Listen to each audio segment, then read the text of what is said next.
ഇയാളെക്കാൾ കൂടുതൽ മത്സരമായിരുന്നു, അങ്ങോട്ട് കേട്ടു. മൂപ്പര് ഒന്നോതിയാ മൂപ്പര് രണ്ടോതും, അങ്ങനെയായിരുന്നു കണക്ക്. എന്നിട്ടോ ഇയാൾ ഏതാണ് ഈ സംഭവം? പിണറായി വിജയന്റെ ജാഥ കാസർഗോഡ് നിന്ന് അച്യുതാനന്ദനെ അട്ടിമറിക്കാൻ തിരുവനന്തപുരത്തേക്ക്. ആ ജാഥയുടെ തുടക്കം മുള്ളൂക്കര സഖാവിന്റെ പ്രസംഗം. ഞാൻ ഇത്തവണ ഹജ്ജിന് പോകണമെന്ന് തീരുമാനിച്ചതായിരുന്നു, പക്ഷെ എനിക്ക് സാധിച്ചില്ല. പക്ഷെ എന്റെ സങ്കടം മാറിയത് ഇത് കണ്ടപ്പോഴാണ്, ഈ സമ്മേളനത്തിൽ പങ്കെടുത്തപ്പോഴാണ്. നൗദുബില്ല, ഈ ചരക്കിനൊക്കെ സ്റ്റേജ് കുത്തിരിപ്പിച്ച സ്റ്റേജ് കത്തിപ്പോകണോ? ഞാരെവിടെ പഠിപ്പിക്കണത്?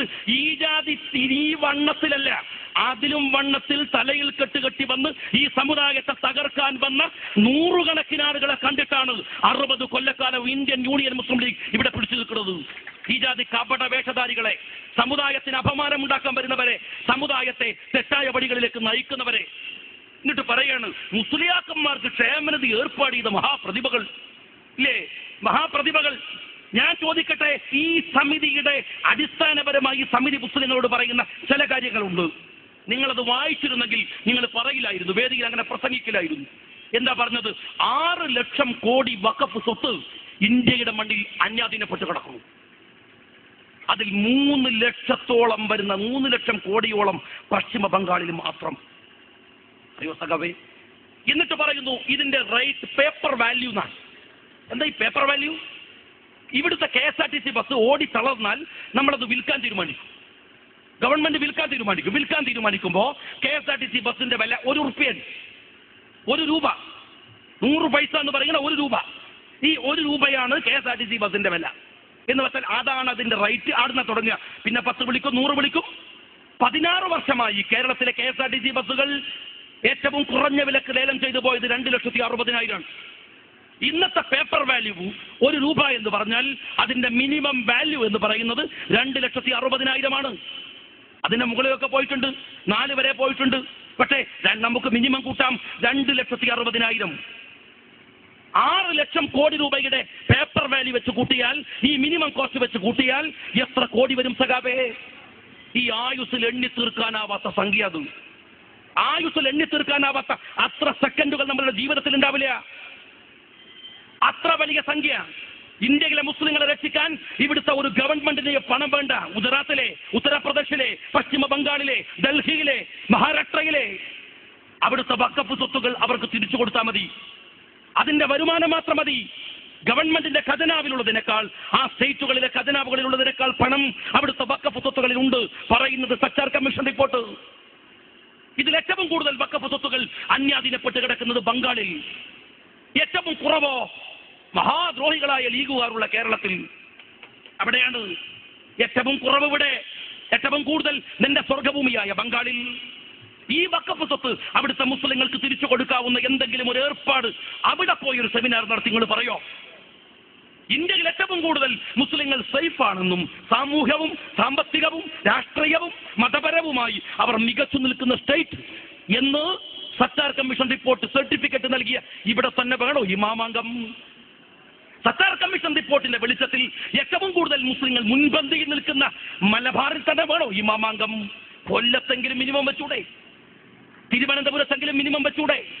ആലപ്പുഴയിലെങ്കിലും മിനിമം വെച്ചൂടെ?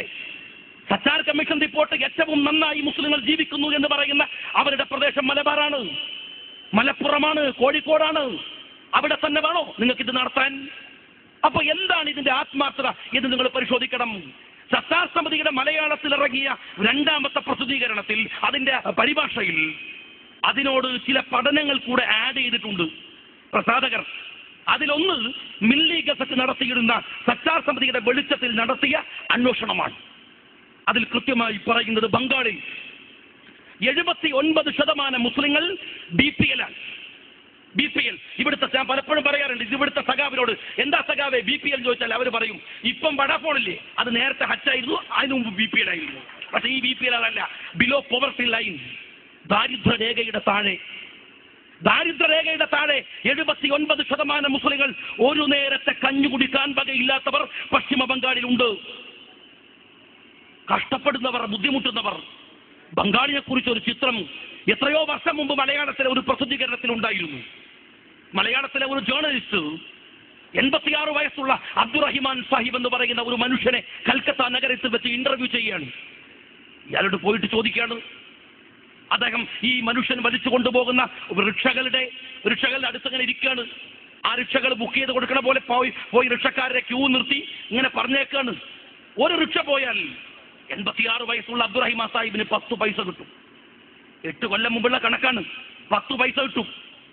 ഈ 10 പൈസക്കാണ് ഈ മനുഷ്യൻ ഇങ്ങനെ കാത്തിരിക്കുന്നത് വൈകുന്നേരം വരെ. അയാളോട് ചോദിക്കാണ് ലേഖകൻ പോയിട്ട്, ഇവിടെ മുസ്ലിങ്ങൾ പാർക്കുന്ന സ്ഥലം എവിടെ? അങ്ങനെ ഒരു സ്ഥലം ഉണ്ടോ സഹോദരന്മാരെ? മുസ്ലിങ്ങൾ പാർക്കുന്ന സ്ഥലം കേരളത്തിൽ എവിടെയെങ്കിലും പരിശോധിക്കോ? പോയി ചോദിക്കോ ആരെങ്കിലും, മുസ്ലിങ്ങൾ പാർക്കുന്ന സ്ഥലം എവിടെ? അബ്ദുറഹ്മാൻ പാർക്കുന്ന സ്ഥലം എവിടെ? അല്ലെങ്കിൽ സുബൈർ പാർക്കുന്ന സ്ഥലം എവിടെ? മുഹമ്മദ് പാർക്കുന്ന സ്ഥലം എവിടെ? അങ്ങനെ ചോദിക്കും. മുസ്ലിങ്ങൾ പാർക്കുന്ന സ്ഥലം എന്നാരെങ്കിലും ചോദിക്കോ? കൃത്യമായ അയാൾ ഉത്തരം പറഞ്ഞു, ഉണ്ട്. കാരണം മുസ്ലിങ്ങൾ അങ്ങനെയാണ് ബംഗാളിൽ പാർക്കുന്നത്. അബ്ദുറഹ്മാൻ സാഹിബ് പറഞ്ഞു, നിങ്ങളൊരു ബസ്സിൽ കയറിക്കോ, എന്നിട്ട് ബസ്സിന്റെ അവസാനത്തെ ടിക്കറ്റ് എടുക്കും. എവിടേക്കാണോ ബസ് പോയി നിൽക്കുന്നത് അവിടുന്ന് അങ്ങോട്ട് ബസ് പോകാൻ പറ്റില്ല എന്ന് പറയുന്നത് വരെയുള്ള ടിക്കറ്റ് എടുക്കുക. പിന്നെ അങ്ങോട്ട് ബസ്സില്ല എങ്കിൽ ഇറങ്ങിക്കോ.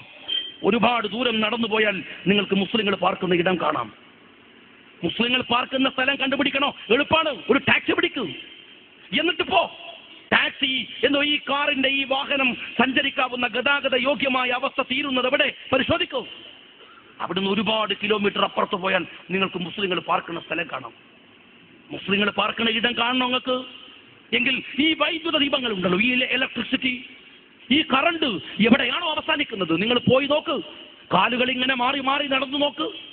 എവിടെയാണോ വൈദ്യുത അവസാനിക്കുന്നത്, കണക്ഷനുകൾ അവസാനിക്കുന്നത്, അവിടുന്ന് ഒരുപാട് അപ്പുറത്തേക്ക് പോയാൽ നിങ്ങൾക്ക് മുസ്ലിങ്ങളെ കാണാം. നിങ്ങൾക്ക് മുസ്ലിങ്ങളെ കാണണോ? ഈ വാട്ടർ ടാപ്പുകൾ എവിടെയാണോ പോയി നിൽക്കുന്നത് ഒരുപാട് അപ്പുറത്തുണ്ടാവും മുസ്ലിങ്ങൾ പാർക്കുന്നത്. ഈ ടാറിട്ട റോഡുകൾ എവിടെയാണോ അവസാനിക്കുന്നത് അതിന് ഒരുപാട് അപ്പുറത്ത് മുസ്ലിങ്ങൾ ഉണ്ടാവും. അബ്ദുറഹിമാൻ സാഹിബിന്റെ ഒരു മറുപടി ഉണ്ട്. എന്നാലും ബംഗാളിലെ മുസ്ലിങ്ങൾ ഭാഗ്യവാന്മാരാണ്. ബംഗാളിലെ ചെറുപ്പക്കാരെ കണ്ടില്ലേ ഞങ്ങള്?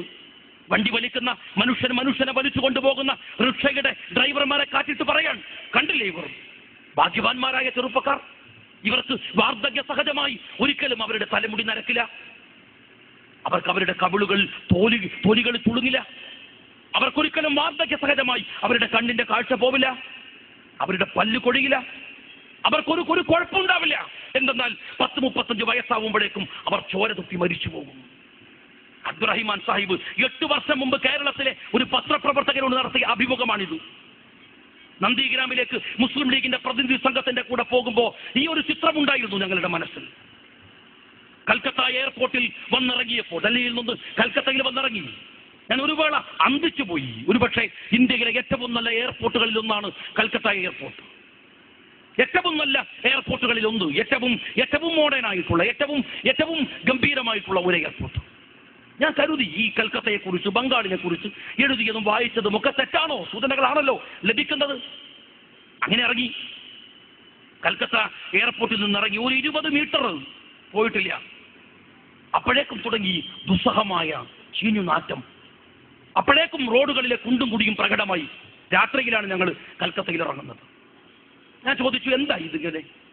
അവിടെ ഞങ്ങളുടെ കൂടെ ഉണ്ടായിരുന്ന ഷെരീഫിനോടും അതുപോലെ തന്നെ അവിടെ ഞങ്ങൾക്ക് ഇതൊക്കെ കാണിച്ചു തരാൻ മുസ്ലിം യൂത്ത് ലീഗിന്റെ അവിടുത്തെ സംസ്ഥാന ഭാരവാഹി ഒക്കെ ആയിട്ടുള്ള മുസ്ലിം യൂത്ത് ലീഗ് പ്രവർത്തകന്മാരായിട്ടുള്ള ആളുകളോട് ഞങ്ങൾ ചോദിച്ചു, എന്താണ് ഈ സ്ഥാപിത്തിനോടൊക്കെ ചോദിച്ചു. അവർ പറഞ്ഞു, ഇരിക്കട്ടെ, നിങ്ങൾ പോയി കിടന്നുറങ്ങ്, രാവിലെ വാ, നമുക്കിവിടെ ഒന്ന് കാണാം, കൽക്കത്ത നഗരം നമുക്ക് കാണാം. അങ്ങനെ തൊട്ടു പിറ്റേ ദിവസം ഞങ്ങൾ രാവിലെ തന്നെ എഴുന്നേറ്റ് ഈ ഭാഗത്തേക്ക് വന്നു.